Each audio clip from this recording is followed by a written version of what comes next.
So the NES Classic is once again out on the market to buy at retail, and the NES Classic that's come out recently, I guess it's been dubbed the 2018 version because it's out obviously in the year 2018, and then the older one that's dubbed, I guess, the 2016 version, are pretty much the same. At least they look the same. Now, the few differences seem to include the box itself has some minor differences, including now an ESRB rating, which is different since the original one did not have that on the box, and the logo has been moved around, things like that, little things. And then if you actually look at the systems themselves, well, they look pretty much identical, to be honest. They're not that different on the outside, but believe it or not, there is a slight difference on the inside, and it kind of gives us a look at Nintendo's manufacturing process now, and probably, to be honest, why they're able to stock the NES Classic and now the Super Nintendo Classic at the same time. It seems like they have streamlined their manufacturing process, and the boards that they're using here pretty much shows exactly how they are doing that. Now, there is one difference, I guess you could say, that's in this, and that seems to be the power adapter. It's the Nintendo branded power adapter that came with the Super Nintendo Classic, so if you bought that one, you already know what I'm talking about. This one also still comes with the poster. I mentioned that mine came with a poster before with the original one, and a lot of people didn't get it. I guess that might have been a US only thing, is what we were starting to gather in the comments, but this one does at least still come with the poster and everything. Same games, comes with one controller, everything there. I wish they would have packed in another one and maybe raised the price a little bit, but honestly, at its current price for what it is, it's pretty good. So I figure what we'll do today is we'll open both systems up and kind of show you what they are doing now to streamline the manufacturing process. If you're expecting any massive differences, there aren't really any massive differences. They're still using the same chipsets and everything, but the board design is a bit different, and I'm going to show you exactly why it's a bit different. So I guess the first thing we'll do is open up the original one. And I've already opened this. I did a whole breakdown, teardown of this already on the channel. But we'll get this one apart, and then we'll get the new one apart. Try to keep them separate so I don't get them mixed up. Although I know what the boards look like and everything. But we'll get them apart, and I'm going to show you guys some of the differences. The nice thing is they're pretty easy to take apart. Generally, there's a couple Phillips head screws on the bottom. You don't have to undo the one that's right here on this black part of the where the controllers are, where the controller ports are. And then it pops right off like a little shell. There we go. And we have our heatsink here, same standard heatsink that we had originally when we did this. This is going to come right off, and then we'll take apart the new one and we'll compare it to the original. The heatsink comes right off. It's held on by a thermal pad for the R16 chip that's on there, the all-winner R16 chip that they use for emulation. Works well enough, obviously. If you have one of these, it's pretty good. It runs well. Through HDMI, minimal lag and everything, and it's honestly a great value. And they definitely save a lot of money with their R16 all-winner chip. It's a very standard chipset, nothing fancy. People were making jokes that it's more powerful than the original Wii. Technically, I guess it is, yes. But let's get this one apart real quick, the new one. Same deal, heatsink, same spot and everything. That's going to come right off now. And we can then get some shots of the board, and then I'm going to show you guys where this board is from, because some of you may be expecting this now with their manufacturing process being more streamlined. Here we are, same deal, R16 all-winner chipset, same spots and everything for the most part. The chips, everything are in the same positions, but the boards are technically different. I'm going to have to give you some actual pictures of these boards, and I'm going to show you quickly some of the differences here. The two pictures you're seeing here are the different boards. The left one is the original. The right picture is the new one.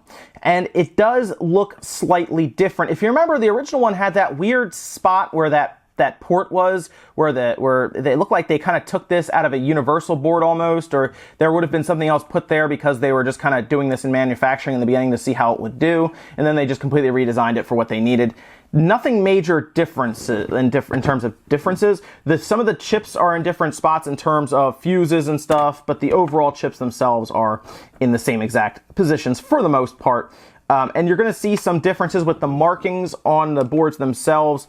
The older one actually has an NES Main 01, and I think that was just designed specifically for the NES, whereas this one here is now the FTM SHVC Main 01. They don't have the NES marking on it anymore, and the reason for that is because the board that they are now using in the newer NES Classic is the Super Nintendo Classic board. It's the same exact board, actually. In fact, I'll actually give you a screenshot of mine that I took back apart so you can see that it's pretty much exactly the same. So you might be wondering, why is it the same as the Super Nintendo Classic? Why did they do that? Well, it's pretty simple. The reason that they took that same board and moved it over into the NES Classic is for the manufacturing process being streamlined, right?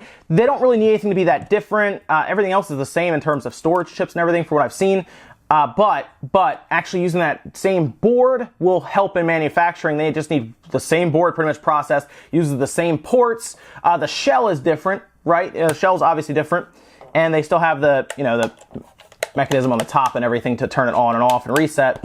But for the most part, the board, that's really the actual engineering piece that takes longer, is much more streamlined. You just switch in between them. So I guess the only real question left to answer is, does it really matter that much? Not really, to be honest. I do know, obviously, collectors out there can get a little crazy with some of this stuff. Obviously, the box being different may change the value of the original one. The boards being different may change the value, considering this is a board that they're probably never going to use again, since they've just changed it and pretty much remanufactured everything, so they just need one board between the two of these now. And I don't think this is like a greatest hits or anything. People are not going to be able to tell the difference unless you open it. And honestly, there's no real advantages over one over the other. They use the same chips. The board itself, with some of the traces and just the overall structure of it, is slightly different.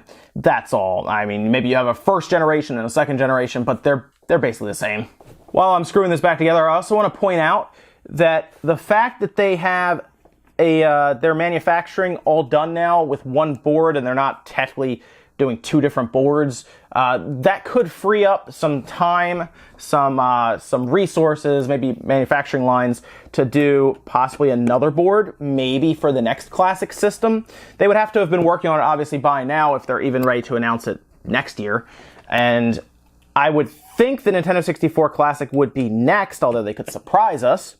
But they wouldn't, I don't think, be able to use this same board effectively for a Nintendo 64 Classic, whether it's just because the ROMs will be larger or it just needs more power, right? I don't see, looking at this, I don't think they'd be able to use this R16 chip effectively for the Nintendo 64 Classic, which means that it would obviously take longer to manufacture. We could run into shortages again, much like we saw with this when it first came out. The Super Nintendo Classic was at least better off, but it used also the same components and chips from this NES Classic, so they were already ready to go with the Super Nintendo Classic. So keep that in mind as well. The fact that they are using one board that in this, one and the same, for the NES Classic and the Super Nintendo Classic, with their manufacturing process pretty much down pat, we could see them now move on to the next Classic system, just because they have it all figured out. But yeah, guys, that's pretty much it. Just to give, I guess, people who are asking, saw some people in different threads and everything asking if it's actually any different outside of the power supply internally.